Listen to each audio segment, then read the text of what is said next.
Agora nós vamos entrar no Programa Nacional de Combate à Lavagem de Dinheiro, né? Então, como que isso chegou na maturidade, na estrutura, né, no arcabouço legal que nós temos hoje? Na década de 70 e 80, todo mundo sabe que os Estados Unidos apertou muito o combate às drogas, né? Principalmente no governo do Reagan. Então, em 88, veio a Convenção de Viena para falar de prevenção à lavagem de dinheiro, principalmente como uma forma de combater o tráfico de drogas. A partir da Convenção de Viena, a maturidade dessa metodologia de prevenir a lavagem de dinheiro para prevenir o crime, ela foi ganhando um escopo maior do que apenas o tráfico ilícito de entorpecentes. Então você tem a Convenção de Palermo em 2000, que abre prevenção à lavagem de dinheiro para combater o crime organizado. E o crime organizado ele é extremamente diversificado, tanto nas condutas ilícitas que ele exerce para obter o lucro, quanto nas atividades econômicas lícitas por onde ele vai lavar aqueles recursos, né? E aí, em 2003, você tem a Convenção de Mérida para combater a corrupção, e a corrupção entra também no rol de crimes antecedentes à lavagem de dinheiro.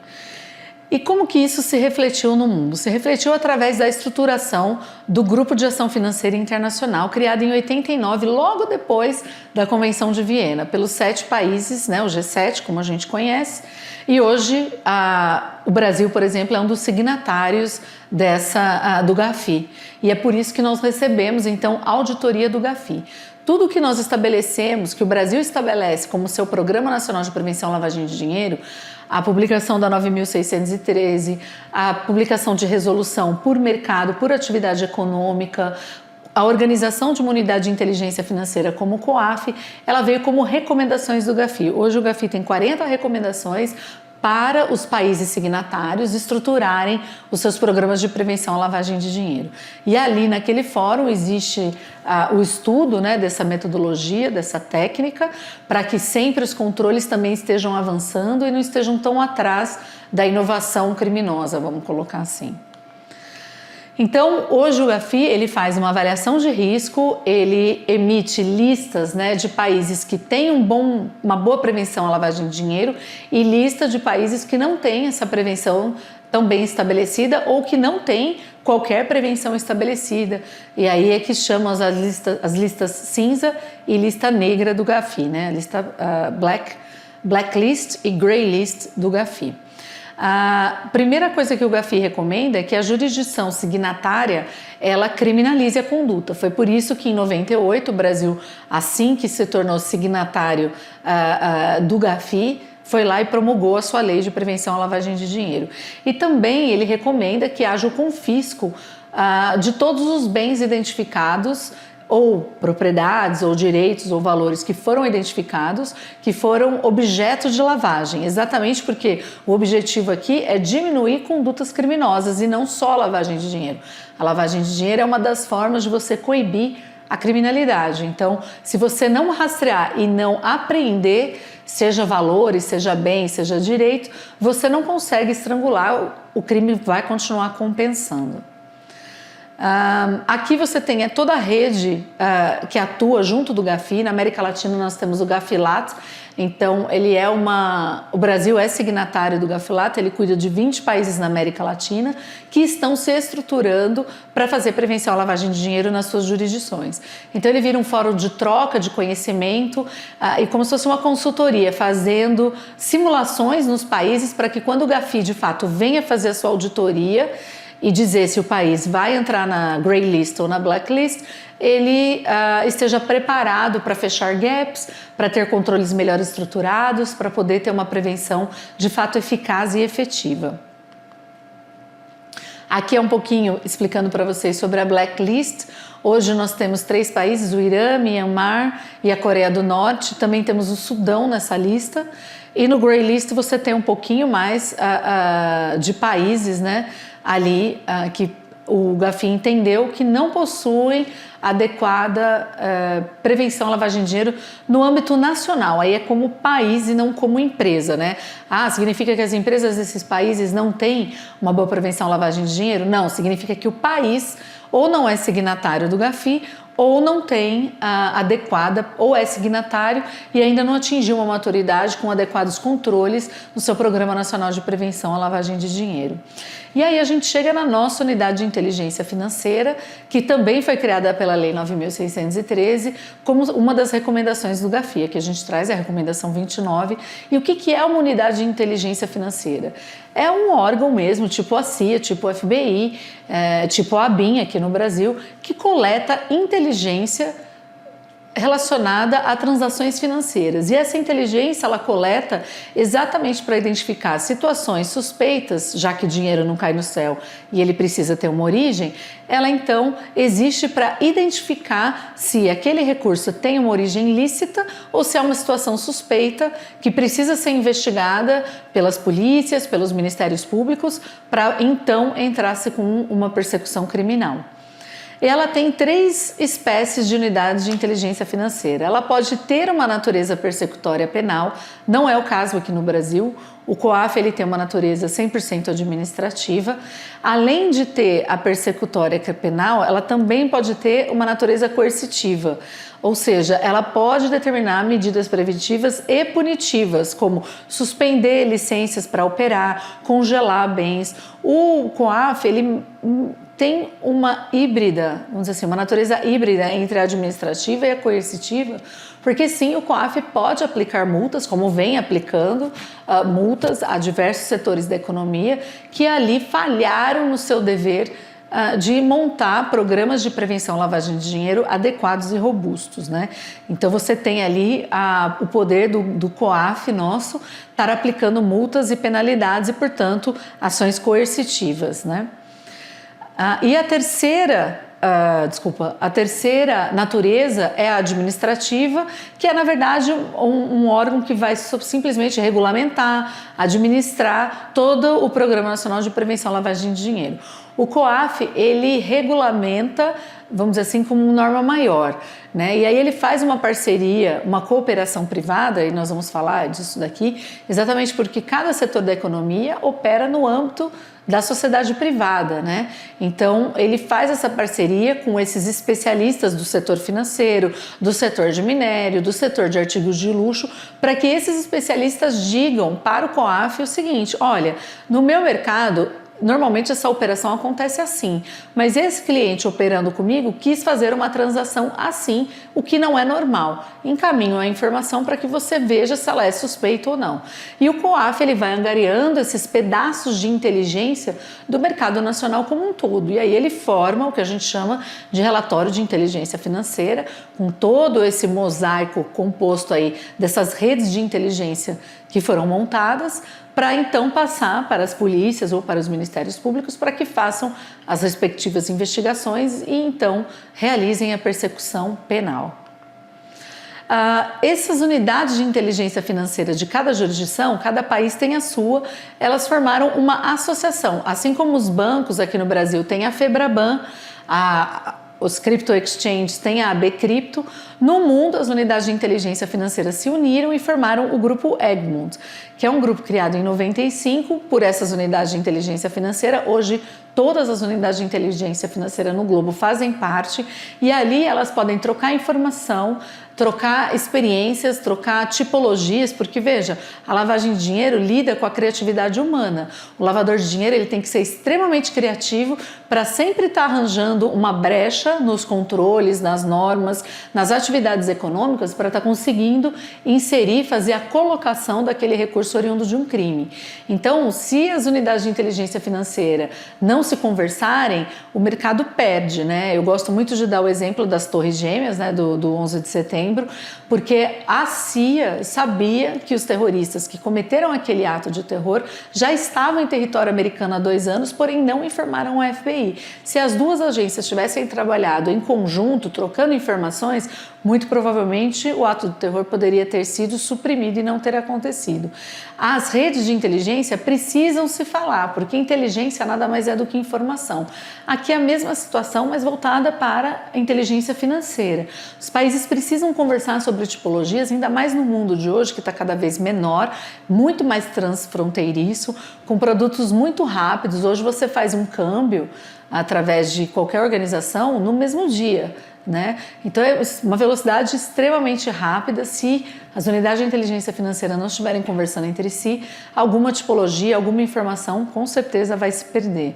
Então o grupo Egmont, ele promove essa plataforma para que possa haver essa troca, observando sempre a proteção aos direitos individuais, como a privacidade e proteção de dados. Aqui, como a gente tinha combinado, o COAF, o COAF ele tem uma natureza administrativa / coercitiva, porque para ele cabe estruturar toda a regulamentação na matéria de prevenção à lavagem de dinheiro e liderar a coleta de inteligências nesse sentido para poder montar os relatórios de inteligência financeira.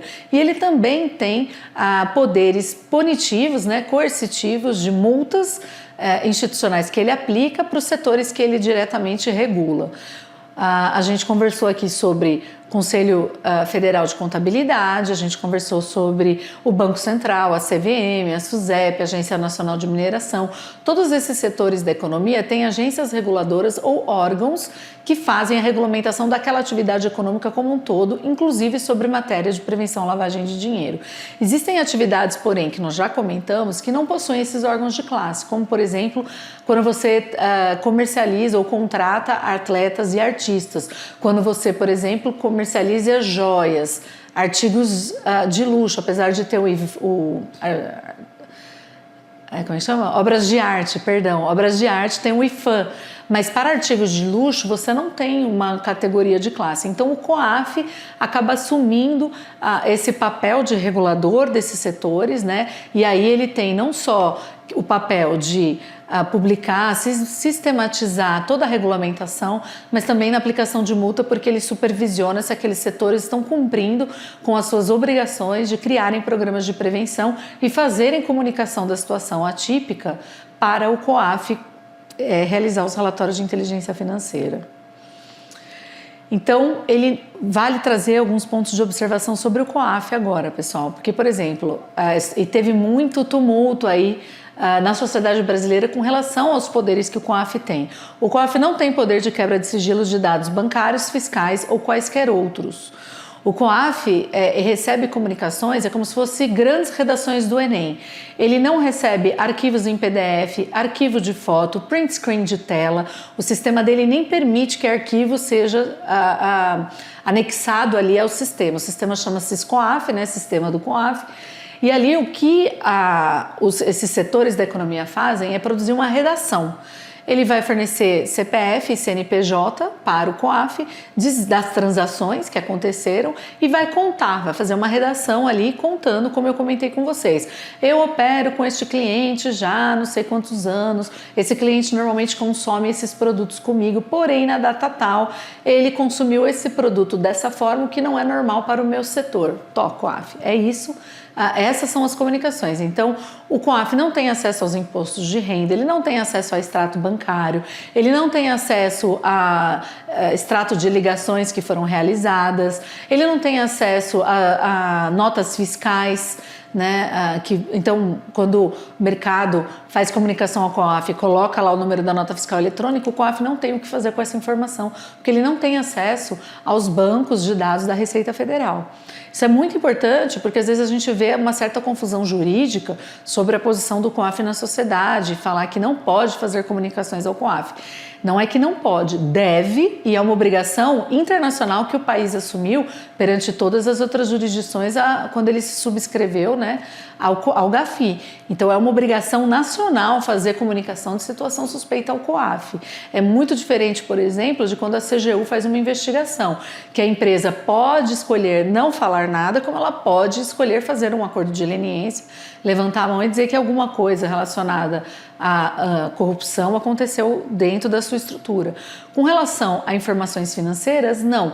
Ela é obrigada, tem na própria Lei 9.613 ali quem são as atividades econômicas obrigadas a fazerem essa comunicação. Então, o setor privado ele é obrigado a participar dessa rede de inteligência que o COAF hoje administra. Por isso que o COAF não tem acesso às contas bancárias.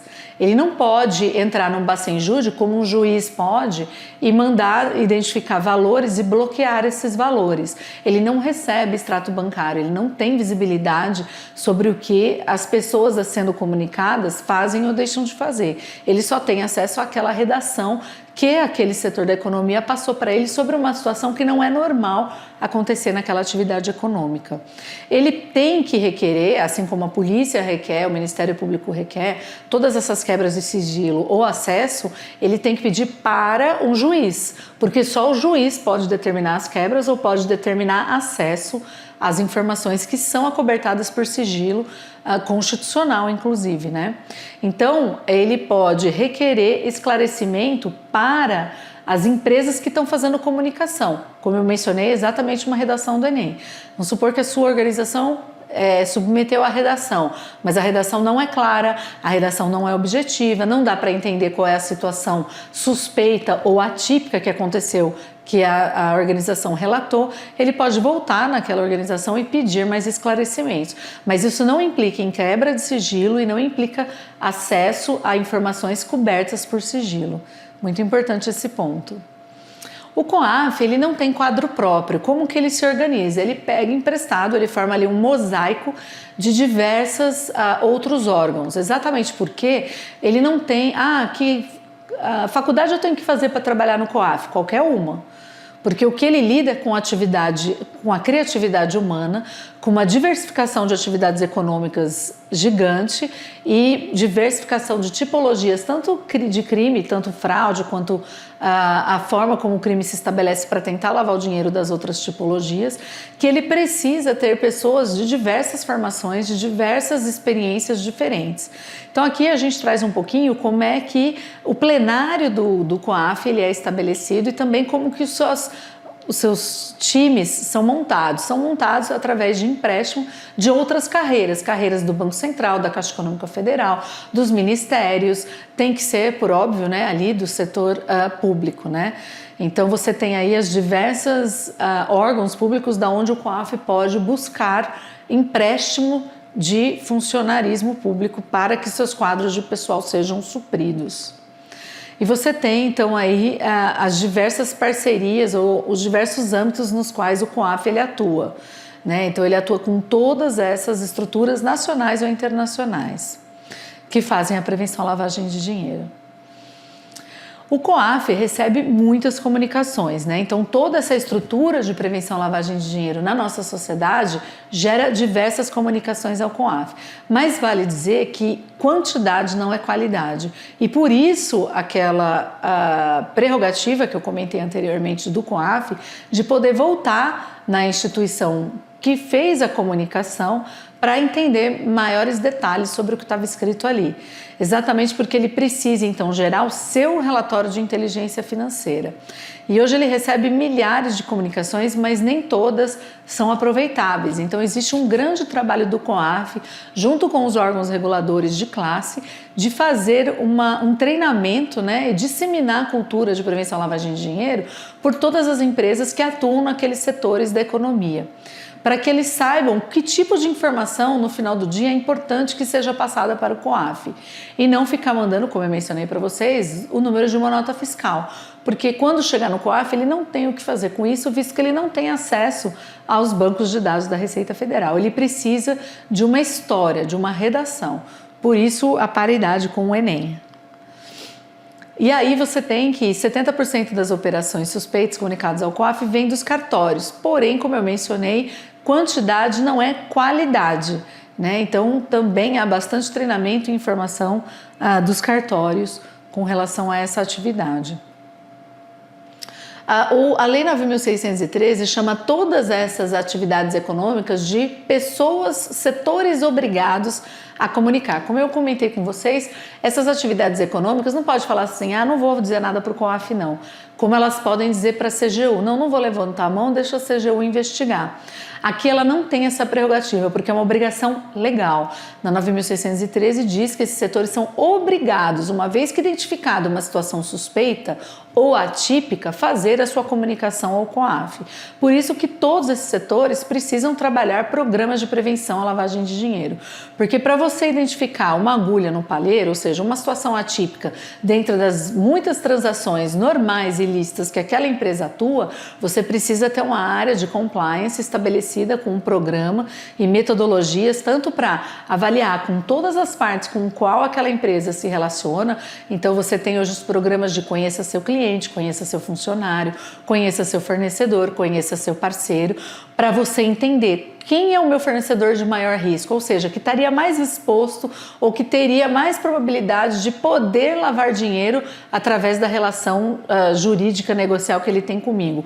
Ou um funcionário, meu funcionário por acaso é membro de alguma organização criminosa, tem algum parente que possa ser membro, então, ou está exposto a ser tentado a lavar dinheiro.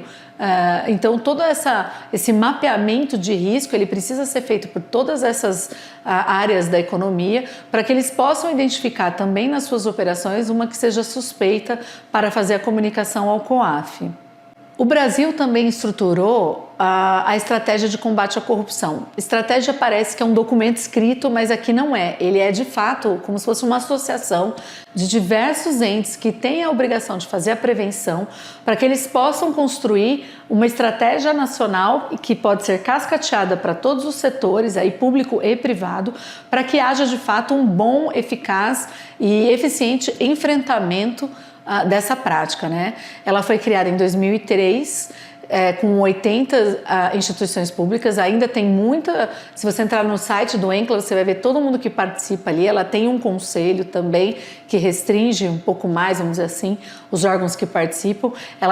Eles fazem reuniões frequentes, né? Vai ter uma próxima agora no final de novembro, né? Eu estou gravando essa aula hoje aqui no dia 18 de novembro e sei que vai ter a semana que vem a reunião de todas as organizações que participam do ENCLA para que eles possam traçar a estratégia de enfrentamento e combate para o ano de 2025 e saber onde eles vão destinar recurso e toda a força, né, de combate para o ano que vem. Aqui você tem algumas das implementações de programas e compartilhamento de dados. De novo, tudo isso é uma rede de inteligência. O Programa Nacional, a Estratégia Nacional de Prevenção à Lavagem de Dinheiro, nada mais é do que uma grande rede de inteligência, assim como o COAF administra essa grande rede de inteligência em parceria com a cooperação do setor privado.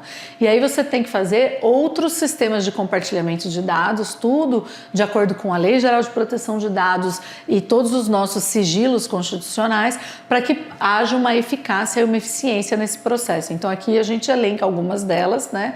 Sistema Nacional de Bens Apreendidos, para que você recupere os ativos, né, que são obtidos através de forma ilícita e depois são lavados. Você tem uma série de organizações aqui que podem fazer essa troca de informações.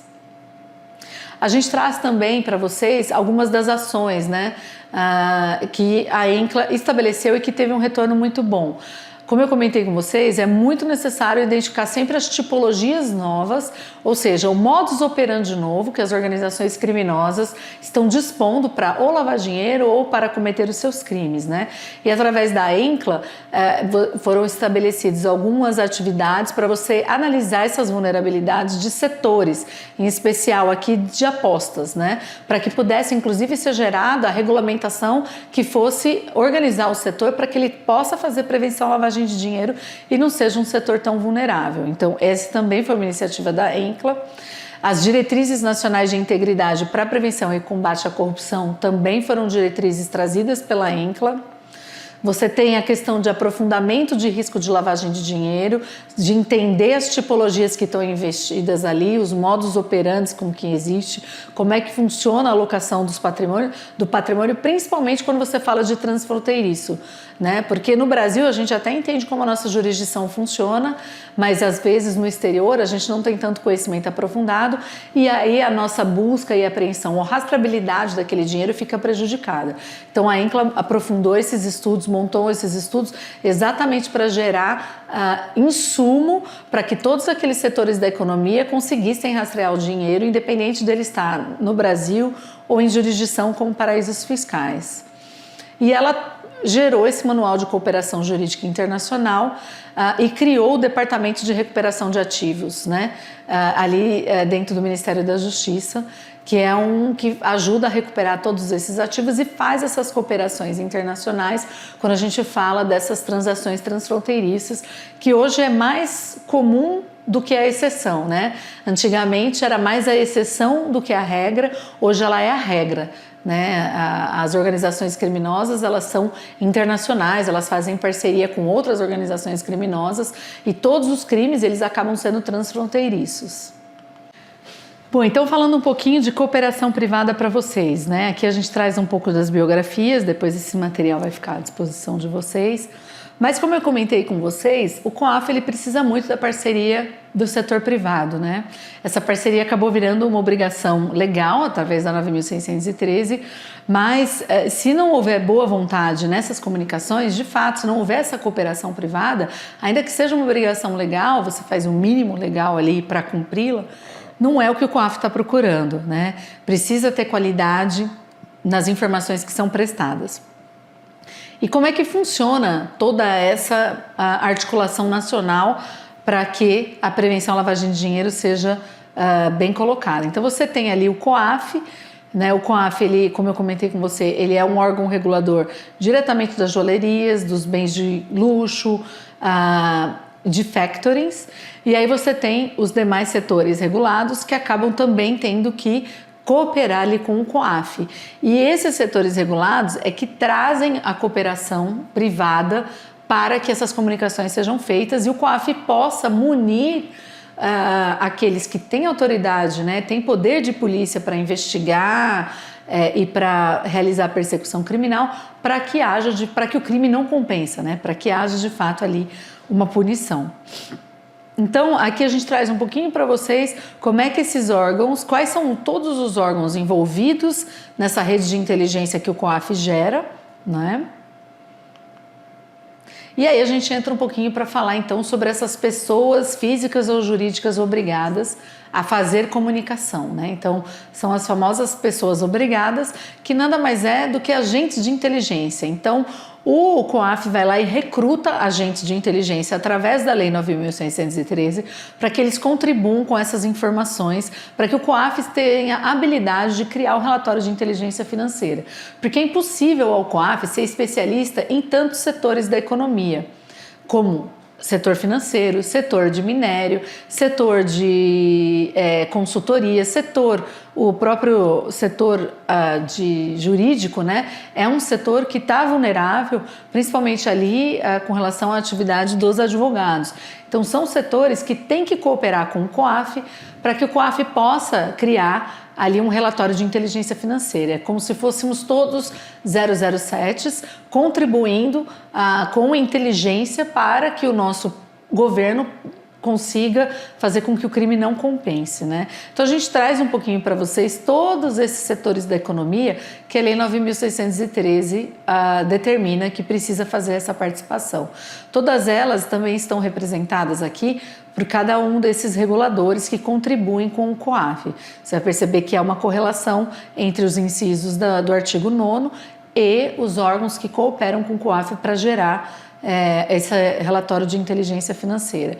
E o que é feito com o relatório de inteligência financeira? Ele também é uma redação que depois segue ou para a polícia ou para o Ministério Público, como se fosse um início de investigação e aí eles possam aprofundar. Por isso que quebra de sigilo bancário, telefônico, acesso ao Bacenjude, aos dados de conta corrente, as informações financeiras, aos dados, bancos da Receita Federal, são esses atores, né, de prevenção, ou melhor, no caso aqui eles já estão fazendo a persecução criminal, são eles que vão ter esse acesso através de um peticionamento ao juiz, né?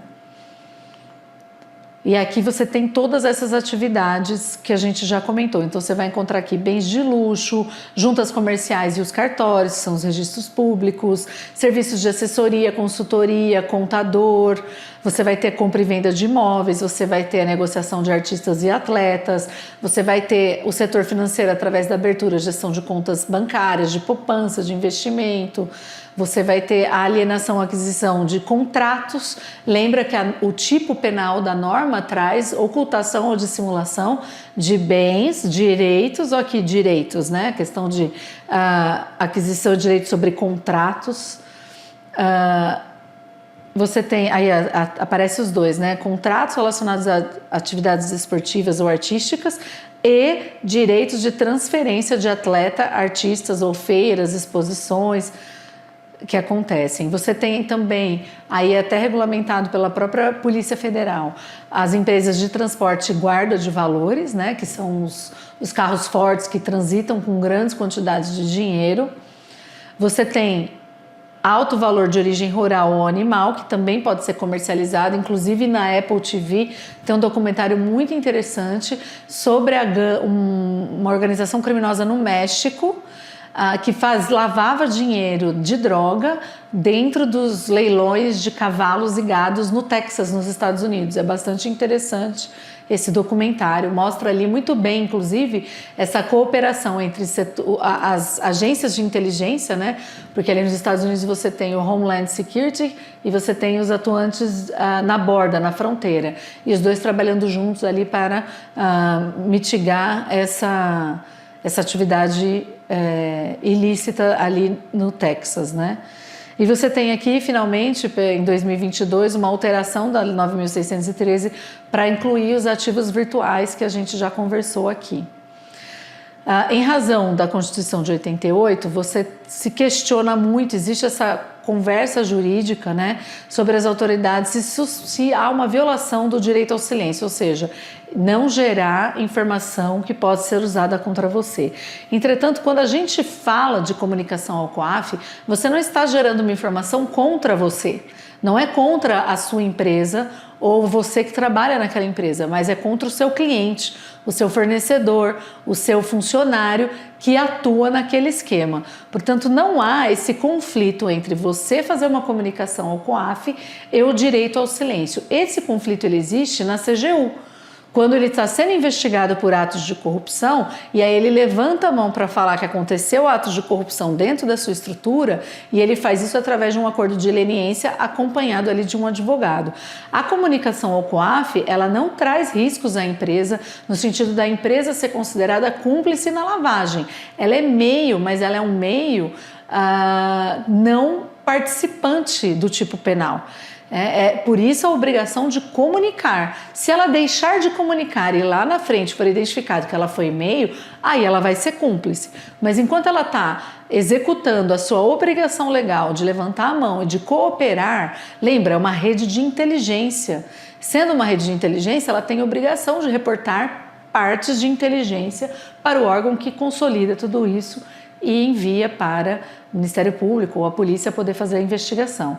Então, não há esse conflito. A gente traz aqui uma posição contrária, né, que vale você dar uma estudada através do professor Ricardo Jacobsen Glockner e David Leal da Silva. Eles entendem que sim, violaria.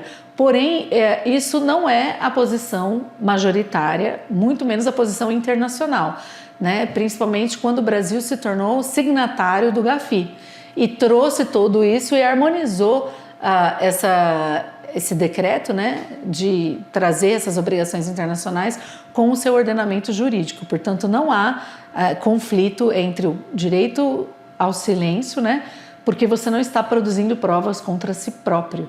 Você está produzindo pedaços de inteligência para que lá na frente alguém investigue e aí sim gere provas contra terceiros e não contra quem comunicou. Inclusive, vale dizer que toda comunicação ao COAF ela é revestida de boa-fé.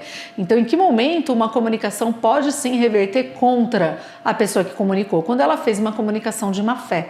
E na hora da investigação se consegue identificar que ela não estava participando da rede de inteligência da forma como ela deveria participar, mas tentando gerar ali insumos, né, quase uma difamação, até uma calúnia, porque ela está tentando gerar informações falsas sobre a prática de um crime, associando esse crime e essas informações falsas a um terceiro, né?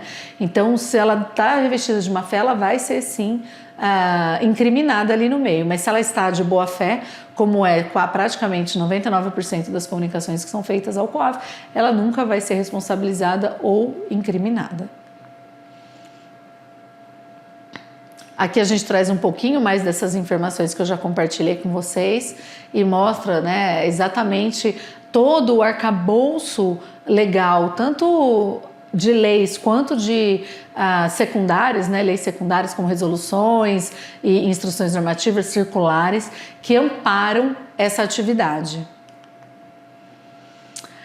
Aí a gente fala um pouquinho também sobre a teoria da cegueira deliberada. O que é a cegueira deliberada? É quando eu sei que está acontecendo, mas eu finjo que eu não estou vendo, ou eu finjo que eu não sei que está acontecendo.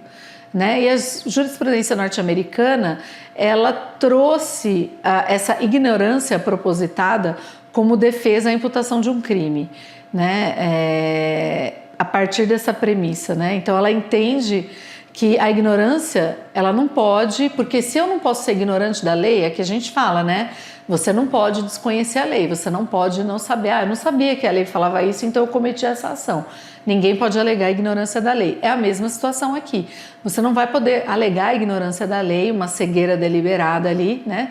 Ou uma ignorância propositada, quando você tem a obrigação de criar processos e procedimentos dentro da sua estrutura que te permitam ter essa visão, que te permitam não ser ignorante, né?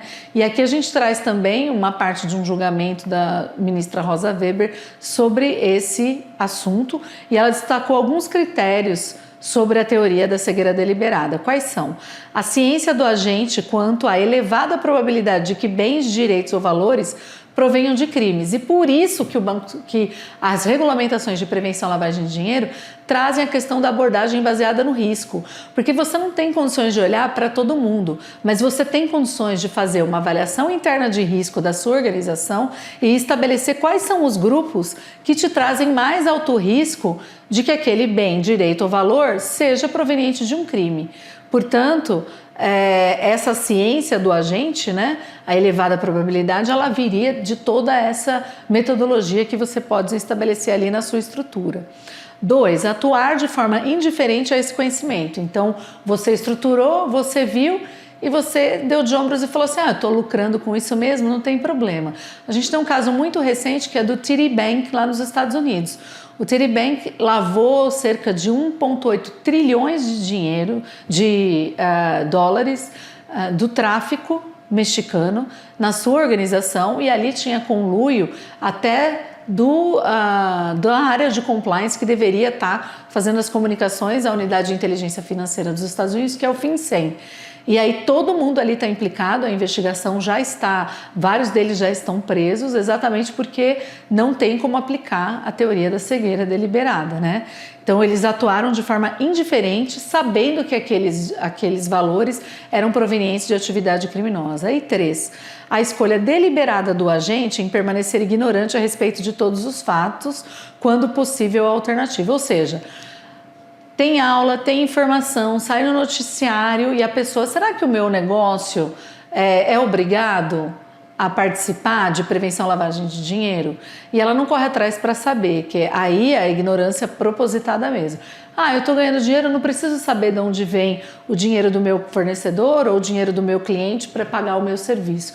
Não é bem assim. Você tem sim que perguntar, porque senão você pode ser incriminado. Uma vez que a escolha deliberada do agente em permanecer ignorante, ela pode ser sim um critério que vai incriminá-lo. Porque ninguém pode alegar a ignorância da lei. Agora a gente entra num ponto que faz correlação com tudo isso que a gente está falando, que é a questão das pessoas politicamente expostas. Quando a gente fala em prevenção à lavagem de dinheiro, como eu comentei com vocês, um dos pilares é conhecer. Conhecer o seu cliente, o seu parceiro, o seu fornecedor ou o seu funcionário. E você tem que fazer essa avaliação de risco e entender qual população desses grupos representa maior risco de lavar dinheiro nessa relação jurídica que vai ser estabelecida contigo. E um dos grupos que sempre traz risco são as pessoas que têm exposição política, porque são pessoas que vão estar no dia a dia delas lidando com a tentação ou de sucumbir a uma corrupção ou de sucumbir a uma organização criminosa, porque eles têm uma série de atividades com altos volumes acontecendo que pode ser extremamente atrativo para o criminoso lavar os seus proventos de crime. Então, por isso que pessoas politicamente expostas, e aqui tem algumas categorias, você tem o próprio agente, ou seja, a pessoa eleita, a pessoa que passou no concurso público e se tornou um agente público, eles são a primeira pessoa diretamente exposta ali, né, enquanto uma pessoa política. Você tem os relacionados a eles, né? Então os parentes, as pessoas mais próximas que vão estar participando com ele dessas atividades.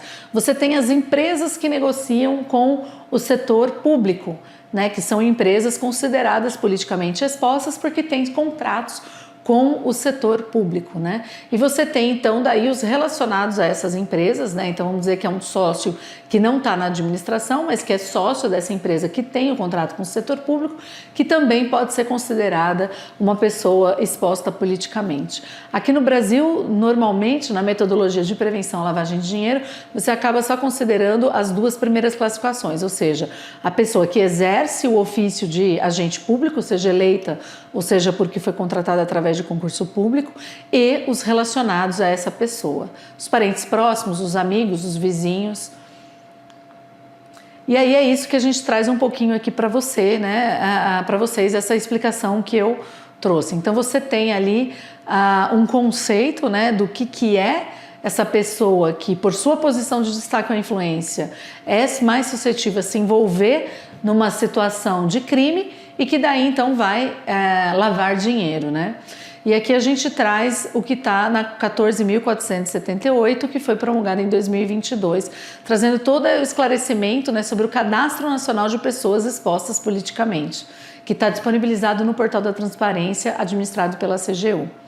E quem são essas pessoas, né? São órgãos e entidades de quaisquer poderes da União, dos estados, do Distrito Federal e dos municípios, que deverão encaminhar ao Cadastro Nacional de Pessoas Politicamente Expostas, na forma e periodicidade definidas em regulamento, informações atualizadas sobre os seus integrantes, seus ex-integrantes, que possam ser classificados como PEP. Porque um PEP, ele tem a duração de 5 anos. O que eu quero dizer com isso? Vamos supor que eu fui eleita vereadora, eu exerci o ofício de vereadora até 2024. Entre 2024 e 2029, ocasião em que eu não estou exercendo o cargo de vereadora, eu ainda assim sou considerada uma pessoa politicamente exposta. Portanto, a pessoa politicamente exposta, ela só vai deixar de ser qualificada como tal quando transcorrer 5 anos desde que ela deixou o cargo, e a pessoa relacionada a ela também. Então precisa transcorrer esses 5 anos sem o exercício de nenhum cargo ou ofício público para que isso, para que ela perca essa qualidade, tá, pessoal? O COAF, ele também traz uma definição, ele explica que são os ocupantes de cargos e funções públicas listadas nas normas de PLD-FT, PLD Prevenção à Lavagem de Dinheiro, FT Combate ao Financiamento do Terrorismo, editadas pelos órgãos reguladores e fiscalizadores, né? E aí a gente traz um pouquinho tudo aquilo que eu comentei com vocês sobre quais são os riscos de você transacionar juridicamente, né, fazer qualquer negócio jurídico com uma pessoa politicamente exposta. Se você corre o risco, se houver alguma omissão dos registros financeiros e aí existe alguma fraude à tributação, você tem o risco financeiro por desconhecer a origem dos recursos daquela pessoa, daquele agente público, né? Porque é difícil você saber, na verdade são dados públicos, né? quanto ganha cada agente público, mas às vezes é difícil você conseguir entender a questão de cumulação de cargo, de acumulação de alguns benefícios que o setor público oferece para conseguir aferir a capacidade financeira daquele agente e saber se aquele agente com aquela capacidade financeira poderia estar transacionando com você nos valores que são transacionados. Então é sempre importante você conseguir criar bons mecanismos de controle para negociar com o agente público na esfera privada, né? Então, quando o agente público vai abrir uma conta num banco, quando o agente público vai comprar um imóvel da sua propriedade, ou um artigo de luxo, ou um carro, né? Entender se ele tem capacidade financeira para fazer aquilo, porque, de novo, dinheiro não cai do céu, infelizmente. Se dinheiro não cai do céu, a gente precisa entender a origem dele, inclusive a origem dele quando é um agente público que está fazendo o uso dele. Aqui a gente traz alguns outros riscos também que são importantes ser considerados quando você está lidando com uma pessoa politicamente exposta. Obviamente o risco reputacional de ter a sua marca atrelada ao nome de uma pessoa politicamente exposta que pode estar envolvida em algum escândalo, né? Um risco de segurança, porque se for um político ou uma pessoa politicamente exposta envolvida com alguma organização criminosa, isso pode reverberar na segurança sua e das pessoas que compõem a sua empresa, né? Risco de vazamento de informações sensíveis sobre a sua empresa, que podem ir parar no noticiário, junto ali com o risco reputacional da sua marca envolvida com aquele agente público. E você tem o risco de relacionamento com os seus stakeholders. Vamos supor que você tem acionistas que têm interesse na sua empresa, para quem você tem que prestar periodicamente contas do que está acontecendo ali. Se uma coisa dessa acontece, você fica vendido perante esses stakeholders, e também a questão do risco jurídico internacional. A resolução do COAF 40 de 21 traz quem pode ser considerado PEP e traz uma lista muito similar daquela que a gente acabou de ler, então eu não vou me repetir aqui e vale a pena dar uma olhada em maiores detalhes para você entender se na sua organização você está lidando, né, com algum desses agentes públicos. Como eu mencionei, ela perdura por 5 anos, né, o tempo de você ser PEP, e os familiares ou parentes ou amigos próximos são considerados PEPs por relacionamento, né? E aí aqui o próprio COAF traz um pouquinho desses conceitos e informa como que isso pode ser aplicado na sua metodologia. Então esses conceitos vêm para te orientar quando você está fazendo a sua avaliação interna de risco das pessoas com as quais a sua empresa ou você se relaciona, para entender se elas podem ou não ser PEPs, com as quais você deveria ter um nível de cuidado um pouco maior.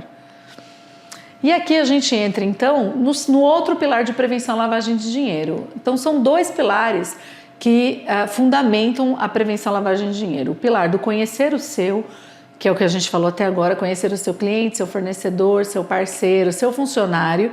E uma das formas de você conhecer o seu cliente é identificar se ele é politicamente exposto. E a outra pilastra é do monitoramento transacional. Então você conhece com quem você está realizando os negócios jurídicos e aí você passa a fazer esses negócios jurídicos com uma certa frequência. Uma conta no banco, que o cliente vai sempre estar depositando, sacando, movimentando a conta, consumindo dos produtos financeiros. Se é uma loja, né, por exemplo, uma joalheria, uma loja de artigos de luxo, uma loja de carro, a pessoa vem, compra um carro, vende um carro, compra um carro de novo, compra joias com habitualidade, você começa a ter aquele relacionamento jurídico, né, vamos dizer assim, de negócios jurídicos com aquelas pessoas com uma certa frequência. Então você precisa o quê? Monitorar essas transações. Monitorar se todas as transações estão dentro do que você conhece que aquela pessoa pode consumir, da capacidade financeira que ela tem. Se faz sentido aquelas transações, aquele consumo com você. Esse monitoramento transacional é o que vai gerar ao longo desse relacionamento as comunicações de situações atípicas ao COAF, né? No caso aqui o que a gente está chamando de COS, que vai permitir ao COAF fazer os seus relatórios de inteligência financeira. Então, como eu estava comentando com vocês, as comunicações de operação suspeita, elas devem ser feitas pelo SIS-COAF. Eu comentei um pouquinho atrás com vocês, o SIS-COAF é o sistema do COAF, que a pessoa obrigada, ela faz o seu cadastro e a partir disso é somente ali e somente por ali que o COAF recebe essas comunicações. Ele é um sistema que não permite anexar nada, nem arquivo em PDF, nem JPG, ele não permite fazer Ctrl+C, Ctrl+V com print screen de tela, ele só admite campo texto. Então é um local onde a pessoa, né, jurídica ou física que vai fazer o relato de uma situação suspeita pode fazer uma redação explicando para o COAF por que ela entende que aquele negócio jurídico não é normal na sua atividade econômica. Ele tem esse manual que a gente vai deixar disponível aqui para vocês. É um manual de uma ferramenta, de um software normal, né? Então tem questão de você fazer gestão de acessos, quais são as telas, o que precisa ser preenchido, o tipo de tecnologia que precisa ter dentro da empresa para que o software rode. Então ele é bastante vasto, né? E aqui a gente traz um pouquinho sobre como que está fundamentada essa comunicação, né, em termos de legislação, e como que você faz ela passo a passo dentro do SysCoaf, que é o que está dentro daquele manual.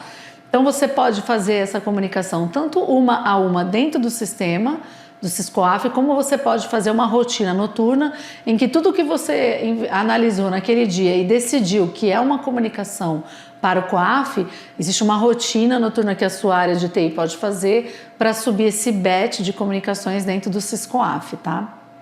Você tem que sempre atribuir um dos códigos, né? Então, essa é uma situação suspeita. Por qual dos códigos? Quando a gente fala em setor financeiro, nós temos a 4001, que é aquela circular do Banco Central, que traz algumas tipologias de situações suspeitas no uso dos produtos de uma instituição financeira.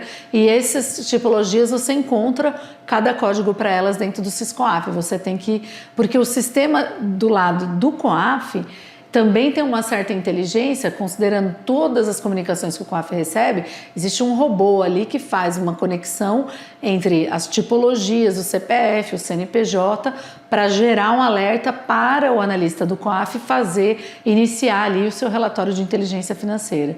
Então, sem ter esse código, né, de qual tipologia de suspeição que você está fazendo a comunicação, você não consegue submeter a comunicação para o COAF. Aqui a gente traz uma tela, então, dos campos, como eu mencionei com vocês podem perceber que aqui em nenhum momento você pode anexar nada ou fazer print screen de nada e colar aqui. Você tem que preencher sempre com informações objetivas e os campos são fechados. Então, onde você vê ali o campo CPF, você não pode digitar 11 caracteres, você só vai poder digitar os 9. Não pode digitar 0000, você tem que digitar algum. Mas e se eu estou comunicando e tem uma pessoa estrangeira que não tem CPF? Você vai ter que clicar ali no pessoa sem CPF ou CNPJ para indicar que é um estrangeiro, tá? Aqui você tem a impressão de uma comunicação que foi feita ao COAF. Então, vamos supor, você fez a comunicação ao COAF, você consegue imprimir para você poder arquivar e mostrar para o seu regulador que você fez a comunicação e qual foi o texto que você fez. E aí, então, vem o relatório de inteligência financeira, porque lembre que toda essa rede de prevenção à lavagem de dinheiro, ela é feita para prevenir o crime, estrangular financeiramente o criminoso para que o crime não compense.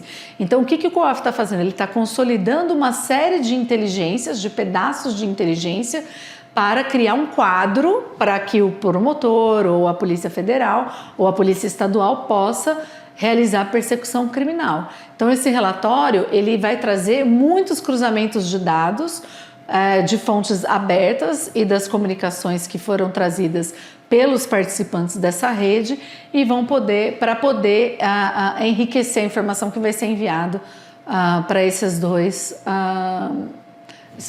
órgãos que têm esse poder de polícia de fazer a persecução criminal. E como eu mencionei para vocês, eles têm uma inteligência artificial, vamos dizer assim, né, um robô que faz todas essas combinações e gera um alerta para o analista do COAF para que ele possa então começar a elaborar o relatório de inteligência financeira.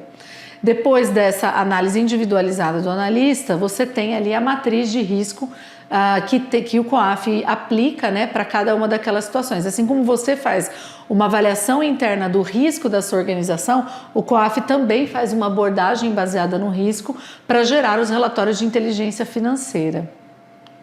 Porque as investigações não podem acontecer todas ao mesmo tempo, né? E aí, então, esse é o processo em que o RIF é feito, né? Então, tem essa primeira fase do analista, depois ele é revisto, obviamente, para reforçar a impessoalidade e também para garantir, né? Sempre dupla qualidade, né? Dupla revisão para garantir a qualidade.